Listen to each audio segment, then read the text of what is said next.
ভাই তাহলে পাটকাঠি এগুলো?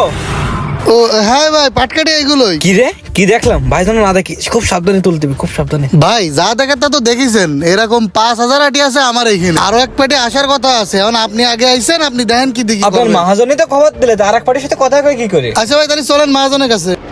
হ্যাঁ হ্যাঁ, বাড়ির ভিতরে আয়। ভাই এই পার্টি তো পাটকাঠি দেখলে, এখন কি দেখি করবেন, কথাবার্তা বলেন। ভাই পাটকাঠি তো সেরকম ভালো লাগতেছে না, ছোট আটি খাটো, কেমন চাচ্ছেন দাম? ভাই নতুন করে তো এই জায়গায় আমার আর কিছু কর নেই, যা কর তো নাইটটা সব আপনার কয়েই দিছে। সে কিরাম 100 টাকা করে বললে ভাই? 100 টাকা করে পাটকাঠি কিনলে আমার চালান কি বাঁচবে? পার্টি কষ্টে কি দিয়েছেন? একটা পার্টেক্সের বোর্ড কিনতে গেলে 2200 টাকা লাগে।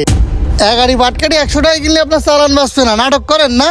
দিন গেলি আরো পার্টেক্সের দাম বাড়তেছে। ওরে হবে না ভাই, 5,000 আটি আছে ভাই, আর 2-5 আটি বেশি আছে, একটু দড়ি মেরে দিয়ে নেন। ভাই নাইট যা কইছে তাই এর উপরে আর কোনো কথাবার্তা কয়েন না। যদি আপনি নেন তা ফাইনাল দেন, আর না হলে আমাকে অন্য বাটে আসতেছে, আসলে নাই তোকে মাল দেখাবে। এই বছর বন্যার কারণে অধিকাংশ এলাকায় পাট নষ্ট হয়ে গেছে। আসে দেখতেছি অন্য পার্টির কথা বলতেছেন, তাহলে আমার ডাকলেন কি? ওরে ভাই, আমাকে তো এই জিনিসটা বিক্রি করা লাগবে। এখন আপনি যদি না নেন তাহলে ওই জিনিসটা কি ফেলাই দেবো নাকি পুড়াই ফেলবো? আপনি রাগ করতেছেন কেন? আপনারা যদি মনে করেন আপনি যদি এটা ক্যান্সেল করেন, তাহলে না আমরা এই জিনিসটা অন্য জায়গায় দেখাবো। সাইডে দিচ্ছে নিয়ে যান, না হলে কিন্তু 300 টাকা আটি হলেও এ পাটকাঠি আর পাবেন না। শোনেন ভাই, এই পাটকাঠি কিনতে কিনতে আমাদের চুল পেকে গেছে। ওইসব না, 40 টাকা করে যদি হয় তাহলে সব আমাদের দিয়ে দেন। 40 টাকা করছে ভাই, পাটকাঠি কিনা লাগবে না। পাটকাঠির বদলে এই যে কুচো কাঁচা যা আছে ওগুলো ঘুরিয়ে ঘাটি নিয়ে যান, টাকা লাগবে না। কি ভাই? হ্যাঁ ঠিকই বলেছিস ভাই, ওই গাং দাঁড়িয়ে যান, বহুত কুচা কাঁচা পাবেন। ভাই 60 টাকা দেবেন? দিয়ে দে দিয়ে দে। হ্যাঁ তুমি চুপ করো ভাই, 60 টাকা না 90 টাকা যদি হয় তাহলে নিয়ে যান। শোনেন ভাই, গাড়ি বাগাসরা আনলোড আসছে, যদি 80 টাকা করে দেন তাহলে আমি ফোন দেবো। ফাইনাল তাহলে ভাই, 4 কথা কন।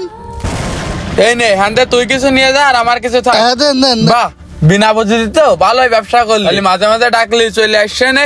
এই সামড়া, এই সামড়া, এই শোন শোন, কি হয়েছে ভাই? তোরে 3 দিন বক্কারের দিয়ে খবর পাঠালাম, তো আসার কোনো খোঁজ নেই। কই বক্কার ভাই তো আমাদের কিচ্ছু বলে না। মানে কি করছিস তুই? বক্কারে আমি রাজুর দোকান থেকে দুধ চা খাওয়াই দিলাম, আর কলাম তোরে যেন খবর দে আমার ওই পাটকাঠি গুলো বেচা লাগবে। পাটকাঠি বেচবেন?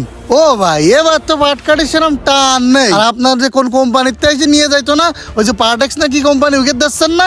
আরে ওইকে তো দিতাম, ওরা এবার নেচ্ছে না। ওইকে যে ফ্যাক্টরি জানে পাটকাঠি কুচো করে, ওখানে সেই মেশিং এর লাইন সব এক হয়ে বন্যায় এক হয়ে পুড়ে গেছে। আরে সব বোনাস, তাহলে এখন আমার কি হচ্ছে? কদিনই ভাই পাটকাঠি তো আবার টান নেই। টান যে নেই সেটা আমি বুঝতেছি, এক পার্টি আসবে না, যে করে হোক ওই কাছে পাটকাঠি বেচতে হবে।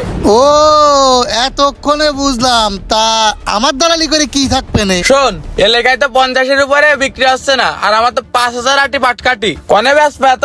40 টাকা করে আটি, এর উপরে যা বেচতে পারবি সব তোর। ও তাহলে ঠিক আছে। ওই যে ওই পাড়ার গের বেছিলাম যে লাইনি, সে লাইনি বুঝ করে দিবা না। এ কিরে কিরে কিরে, তুই কি বাইর করলি ওইটা? আছে ওই সেলিবেলের জিনিস, ও তুমি বুঝবা না, কথাটা মাথায় রেইনি কিন্তু। তোর বুদ্ধি আছে ভাই, মানতে হবে। আর ওরম বুদ্ধি থাকলে জীবনে কাজ করে খাওয়া লাগবে না। এরে কয় লাদেন বেরেল, ও তোমার মাথায় খেলবে না ভাই। ঠিক আছে, তা ওই গাড়িকে লোড করে নিয়ে গেছে। ওরে হ্যাঁ ভাই, ওই পয়সা বুঝকো ভাঙাচুরো 20 ছিল না, এমনি দিয়ে দিছি। জায়গায় 1.5 লাখ টাকা বাড়ি দিয়ে দিলি, একেবারে ঠগানি ঠিক না। ওই 20 আটি দিছিস, ভালো করেছিস। ওরে ভাই চোর হলে কি হয়, আমার ইমান ঠিক আছে। থাকো, গেলাম।